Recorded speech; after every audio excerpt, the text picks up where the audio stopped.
Welcome to The Watering Hole. My name is Jonathan Thomas and I'm the pastor of Cornerstone Church in Abergavenny. The Watering Hole is a monthly programme on YouTube that we do looking at the big issues of life. And as we're coming to Christmas, we wanted to have an episode where we looked at issues around Christmas. But we also understand that Christmas isn't the most wonderful time of year for everyone. Actually, for some of us, Christmas can be one of the most difficult times of year. And so tonight, we want to look at the issue of loneliness and grief and struggling at Christmas time. And to set the scene, we're going to watch a short film that's been made by some friends in Speak Life that looks at that issue of loneliness at Christmas. So sit back and watch this.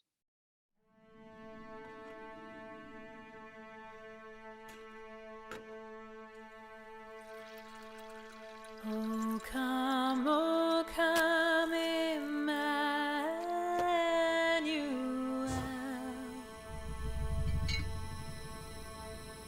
and ransom captive Israel,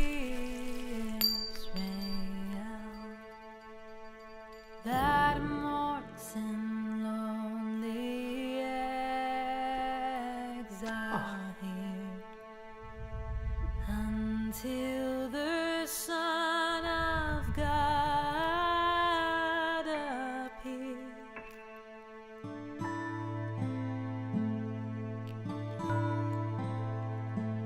Oh, come now, day spring from on high, and cheer us by thy drawing nigh. Disperse the gloomy clouds of night, and as dark shadows put to flight,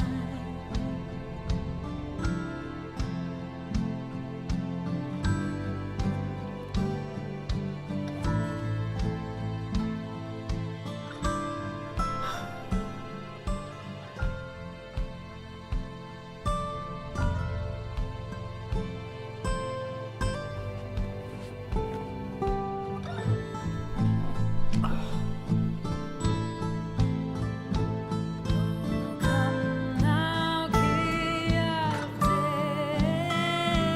David, come,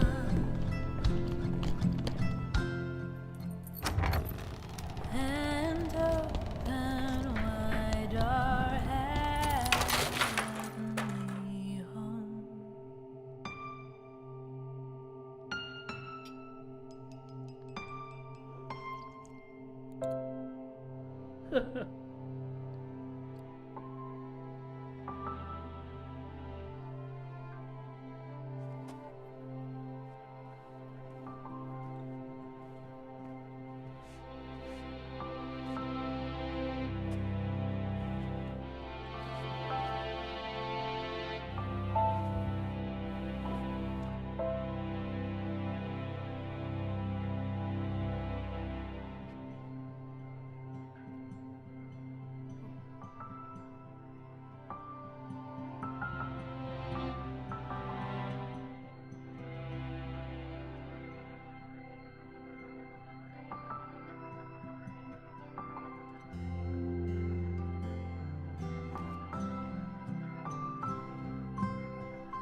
Rejoice, rejoice,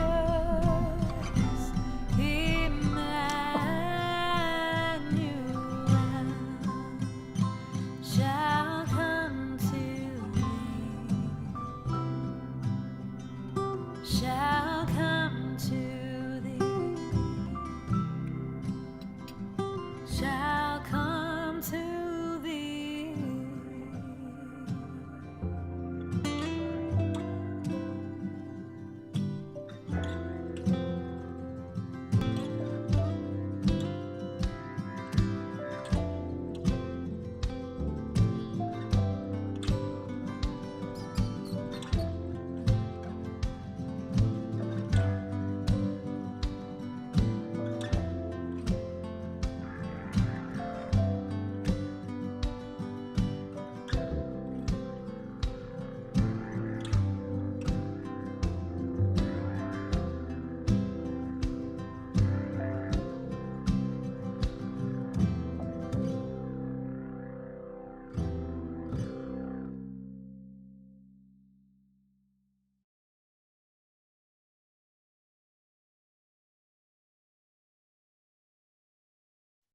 Well, with me this evening to discuss the themes brought up in that short film is Phil Swann. Phil is a good friend, and I'm so excited to have him with us this evening to discuss this topic. When I looked at the issue of loneliness and struggling at Christmas, Phil was the first person I thought of.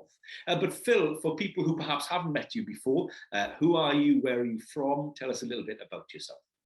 Well, as you say, my name's Phil Swann. I'm the pastor of Llanelli Free Evangelical Church, obviously in Llanelli. I was brought up in southwest London, though I am Welsh. I was born in Wales. First 4 weeks of my life was spent in Cwmbran, or just outside Cwmbran in Pont Newydd. And but I was brought up southwest London, became a Christian when I was 20, worked for some years as a physiotherapist, particularly specializing in psychiatry, and I've been in Christian ministry since 1990. Wow. Now, Phil, we're looking at loneliness this evening, and I guess many people, when they think of loneliness, think of what we saw in the film now, older people. I've been reading a book this week, Remarkable People by Dan Walker. It's been one of my reads of the year, and in that book there's a chapter on Terence, a guy in his 70s or 80s from Oldham, who they found had been alone on Christmas Day for 20 years. And organisations like Age UK will tell us that 1.5 million people in the UK over 50 are alone at Christmas. But also, I've discovered that older people aren't the most lonely at Christmas. Actually, in Europe, according to the Office for National Statistics, the most lonely cohort are 18 to 24-year-olds, student age. Actually, that, even before the pandemic, was the cohort that were experiencing loneliness the most acutely. And so loneliness and struggling at Christmas is something that can affect all people of all ages. Now, as a church in Llanelli, you've kind of acknowledged this and have done an alternative carol service. Can you tell us a little bit about that? Yeah, well, John, we started this a few years ago. I think the first one was 2018, really on the basis of saying, at Christmas, let's try and find a variety of ways of reaching out into our community. Many people in our community love a lively, bouncy, cheerful carol service, and that's fine. And that, I suppose, for a long time was what we were tapping into. But then increasingly more, we were recognizing that there are people for whom Christmas highlights the difficulty and distress in their life. And for many people, that is loneliness. It can be other things as well, though. It can be bereavement, it can be loss, it can be just frustration with life. And yet at the same time, these folks wanted to be part of Christmas. And the thought of, if you're in that state of mind, going to a carol service where there's lots of families and there's talk about Christmas Day together and all that sort of thing, it can really be quite alienating. So we set a thing up, we gave it the name Together, because we wanted to at least give a title that spoke of hope to people who felt isolated. And we called it the Gentler, Quieter Carol Service. So the idea was we'd still have carols, we'd still have the Christmas readings, but it would be in a context where we realized that people who were coming invariably were carrying some real distress, and in cases of people who came, that very much was the case. Well, look, I've got an advert that you made for, I think, one of the first services a few years ago, and I think it helps us understand what it's like. So let's watch that advert now. Well, love it, loathe it, or just like it, Christmas is here. And for a lot of people, we recognize it's a very challenging time and a difficult time. Maybe you feel you'd rather avoid Christmas, but the reality is it's almost impossible to avoid it. We're surrounded by it in the shops, it's on the TV, and maybe you know a lot of folks who are just really looking forward to having a great time. But for you, maybe this year it's a bit different. Maybe the reality is it's a bit more like the bleak midwinter rather than Ding Dong Merrily on High. So this Sunday, 4 o'clock, we'd like to invite you to a special carol service, which is for folks who struggle at Christmas. We understand struggle. We know that Christmas can be a lonely time, a sad time, or just sometimes an overwhelming time. And maybe you want to go to a carol service, but going to a kind of jolly, happy carol service is actually the very last thing you want to do. So I say, we understand this, and we've designed what you might call the gentle, quiet, reflective carol service, which we want you to come and be a part of, because we know that probably like many, many people today, you still deep down inside are touched by the wonder of Christmas. So we give you a very warm welcome. Sunday, 4 o'clock, Llanelli Free Evangelical Church, Queen Victoria Road. If you come along, personally, I'll give you a warm welcome. Just come and be part of this gentle occasion when we remember together the greatest news in all the world. Look forward to seeing you there if you can make it. God bless you.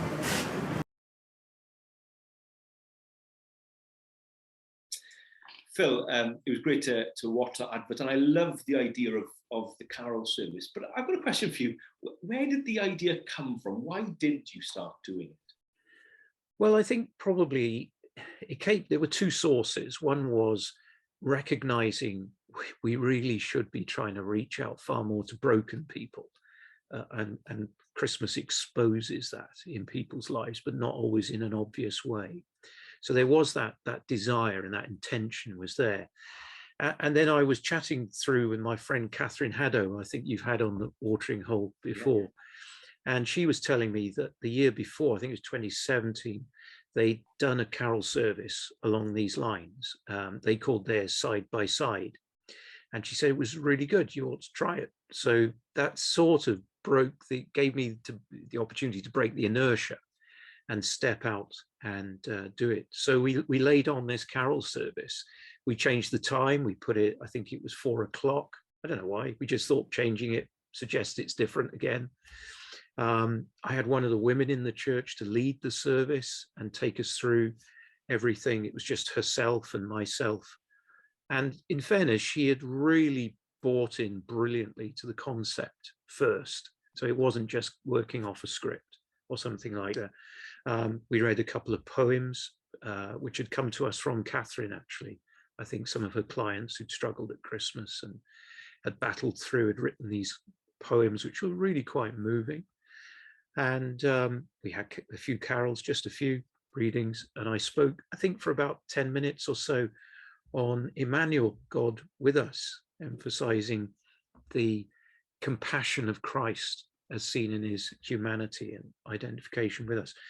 And it all went through fine. And we said, look, if you want a cup of tea or coffee afterwards and a mince pie, we've got them in the back room. Everybody stayed. And we had quite a few visitors that night. Everyone stayed. And basically, we couldn't get rid of them. It was lovely. And what we were finding, people wanted us to pray with them. People wanted to tell us their story. And there was one lady in particular, I can't give the details, but she was in a very, very distressing circumstance. And she said, can I talk to you privately? So we went into a little side room and she shared her story. She said, will you please pray for me? So I did. And then she was in contact with me regularly all over that Christmas period about her situation and has stayed in contact since. So the aftermath of the service actually was probably in many ways just as exciting as the service as well. And yeah. The video you showed actually was interesting when we put that out. We had lots of likes and stuff on Facebook particularly, but that opened up huge conversations with people. So people saying, yeah, this is great. This is what church should be doing. And he said, oh, that's interesting. Why do you say that? You know, and away you would go. So yeah, I think generally everybody realizes that there are people who struggle and hurt, and Christmas almost becomes a time of year when the rest of the time of year you can just get on with life and, you know, just push through. But Christmas suddenly brings a lot of hardship into sharp focus. Well, yeah, why is that, Phil? Why is it that, you know, reading this interview with Terence in the Dan Walker book, you know, he struggled for 20 years, but he said Christmas Day, and he said even on the first few of those 20 Christmas days, he wept. And he said that I just got into a rhythm. But But why is it? What is it about Christmas that makes these things more difficult? I think that's a really good question and probably very difficult to answer. But in part, we live in a materialistic culture where all the trappings of Christmas, and let's face it, that's what people generally have. The sadness is, of course, they don't have the message of Christmas, but they have this image of, it's a time of plenty, time of excess, it's a time of being together and everyone's happy. I mean, you go into any big store today and you'll hear the Christmas songs are starting. They're all very, very jolly by and large, and very optimistic, and it's peace on earth, goodwill to all men type thing. So in a materialistic culture, that's seen as success. And if you're not part of that, I think that in itself is damaging. I think you feel I failed the social ideal of our day. The other thing that buys into that is I think we live in a culture which is built on what I call hedonistic entitlement. I'm born to have happiness. I'm born to have a good time. And Christmas sells that, or the image of Christmas is sold to us like that. And if for some reason, whether it's something under your control or outside of your control, you've suddenly been made redundant, your relationship has gone south, you're on your own, or you've had a bereavement or something like that, where you've suddenly got into financial difficulties, then you really can feel a failure at Christmas. And there are so many people, sadly, who come into this category. Yeah. And I think one of the interesting things about loneliness and bereavement is it can happen in isolation. So you can be alone and feel lonely, but also it can happen when you're not in isolation. You can be with people and yet feel alone. For some, perhaps Christmas, where there's perhaps domestic abuse, that can be worse. Or if you've lost a child, to be even with family at Christmas, to have that empty chair can be difficult. So there's complex reasons for struggling at Christmas. There are huge complex reasons, John, and I think the big one is memory.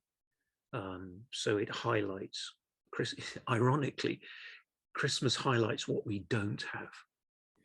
Yeah. Often at Christmas we think it's all about receiving, so you have a nice meal, you have presents, you have a good time. It's about overindulgence, and everybody sort of just winks at that and says, we know we shouldn't, but who cares? It's about receiving and taking. But Christmas, I think, actually highlights what we don't have, and it can be brutal. So here's the big question, Phil. I mean, if I can put it like this, how does God feel about this? Sometimes people, when they're lonely, don't feel that anybody knows they're alone. That perhaps they feel forgotten, or someone's grieving and they feel that people have forgotten their grief. What about God? Does he have any view on this? How does God feel about this? Well, it's a great question again, isn't it? And I think we have to look at the person of Jesus to see the answer. What do we see in his life in terms of people who are on the outside, who appear to have been overlooked? I mean, one of my favorite moments from the Gospels is in John 9, when the disciples with Jesus come to a certain place, and there's a blind man begging at the side of the road.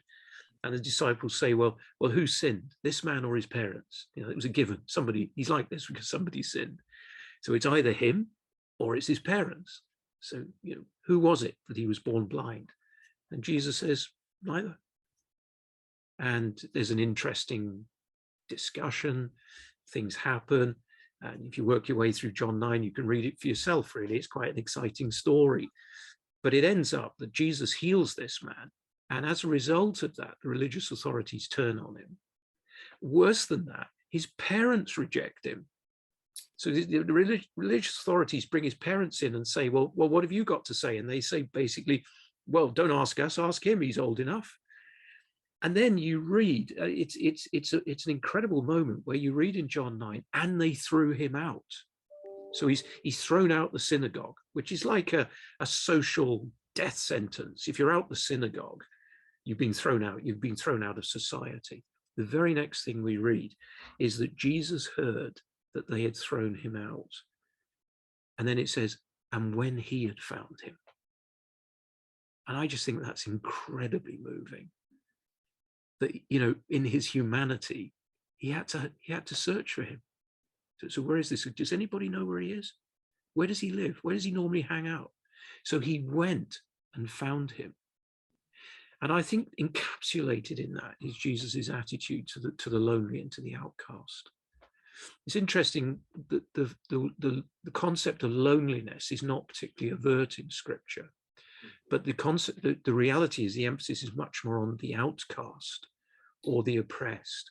And what we see in the Gospels is Jesus delighting to reach out to people like this, and also people in that situation delighting to be with him. So of course you get these other occasions in the Gospels where, you know, this man eats and drinks with sinners. This man's a friend of sinners. Because there is this openness in his heart to the broken and to the needy. I think John 4 is another example, the woman at the well, who's clearly had a very, very difficult life. And yet he reaches out to her, smashing all cultural barriers, social barriers, the works. And so I think when you ask the question, how does God feel about loneliness? I think there's terrific compassion.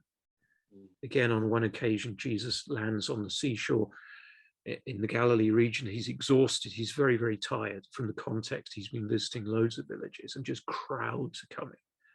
And it says that when he saw the crowds, he had compassion on them, for they were like sheep without shepherd, helpless and harassed. So the heart of God, and it's great to think like that. How does God feel about lonely people? I think firstly, he has a massive heart for them. And the big anthem of the gospel, come to me, I think has a particular resonance in the lonely. And it's great to see that working out throughout, you know, Scripture. You think there's occasions in the Old Testament, for example, in Malachi, where, you know, God looks at really the women who have been cast aside and says, you know, he stores their tears, he knows, he hears their cries. And I guess it's always hard to imagine a kind of pre-industrial revolution kind of society. So, you know, part of the issue of loneliness today is we all move around the world. But back in kind of 2,000 years ago, 3,000 years ago, in that kind of culture, people would have lived around their families. They would have had that kind of network. But yet, as you say, you know, the people really who are lonely, even if they don't use that word, are the widows and the orphans. And you see the care in Scripture for them. And the wonderful thing is the Bible doesn't just offer Christians to go and look after the widows and the orphans, although it commands us to do that. Actually, as you're saying, it comes to a head in the gospel. You know, we're talking about the Gospels, Matthew, Mark, Luke, and John, the stories of Jesus. But at the heart of them is the message of the gospel. And what Christians mean by that is the heart of the Christian message, the good news. So that's my kind of final question to you, Phil. How can the gospel, how can the Christian message help people who are struggling this Christmas? Well, I think we take it right back. I would actually argue we're all lonely. And that's really what the gospel is saying. We lost the greatest relationship that we can ever have back in the Garden of Eden. I mean, you know, when there is that first sin, that first act of rebellion, that deliberate act of detachment from God and to go our own way, you know, the very next thing you read is of God saying to Adam and to Eve, where are you? And, you know, well, we heard your voice and we hid because we were afraid. We knew we were naked. And there is this separation from God. And that actually is in all of us. So you listen to something, you know, like Augustine's great statement, our hearts are restless until they find their rest in thee, O Lord. There is a fundamental loneliness in all of us, which, irrespective of how many friends you've got, whether you're a party animal or not, how many, you know, your social media following and all the rest of it, you can have all of that and still actually be essentially lonely, because the essential human relationship is the relationship with God, which is, of course, is what the gospel offers us, the restoration of, through faith in all that Jesus has done. He came to reunite us, to reconnect us with our Heavenly Father, and to ultimately make us more human and more whole than we can ever imagine. Now, I'm not saying by that that if you become a Christian, that suddenly all your struggles with loneliness disappear on a social level. But I think one of the great things is, of course, the gospel brings us into family. You know, and it's one of the big images that's used in the New Testament of what it means to be a Christian, is to be a child of God. We call God our Father, not just by a way of addressing him. It's actually a reality. And he is not just the father of the individual Christian who believes, but of all Christians. And so there should be a sense that within our local expressions of community as Christians in our churches, our local churches, there should be a working towards supporting one another and supporting anyone who comes our way, who just is being overwhelmed with life. And so how does the gospel speak to this? It speaks to the most essential loneliness, which we all have, offers restoration and reconciliation with God, and the satisfying of the deepest longings of our souls. But I believe as well, it brings us into community within the church, and church should be a place where the broken and the needy and the damaged are welcomed authentically and seek to be understood. When I was growing up, there was, Southwest London, mum and dad, everything was about Wales, all my aunties, uncles, cousins, everything was Wales. And you really got the sense we were living on the mission field, quite frankly. So we used to love it when it was the old Four Nations. And there was a guy who used to come to our house to watch the rugby when Wales were playing. And I used to get quite frustrated with him growing up because his speech was slurry and his movements were ponderous. And it was always the same. He was Welsh, but it was always the same. Phil, are we going to win today, man? You see, that was about it. You're 12, 11, 13 growing up. You don't get it. The backstory behind this fellow is a very successful businessman in the community. And he'd fallen off a ladder. Big head injury, nearly died. Brilliant in his own field, and survived, but was left with the inevitable sad physical consequences of a very serious brain injury. But I discovered later he used to like coming to the church on a Sunday night, and his big thing was, I feel safe here. That's just an amazing testimony, that simple little thing. I feel safe here. And it is a challenge to us at Christmas as Christians, and not just at Christmas, but through the whole year, that our eyes need to be on the broken and the needy and the damaged in our society. These situations sometimes are really, really dark, but they're a wonderful environment in which the light of the gospel can shine. And so as hard as it is sometimes for us to reach out, and it is hard, it's really hard to invest time sometimes in broken people, and it is demanding. But I actually believe that's what we've been called to, because that's what Jesus did. And that's what he's done with me. And that's what he calls us to do. So yeah, the gospel speaks absolutely into this. Thank you, Phil. Now, for those of you watching, if you want to hear more of Phil, then Phil has got a series of videos on YouTube called Together. We'll put a link to them down in the description. There might be one there that will help you. He's got ones on rest and mental health and different issues like that. So please check those out.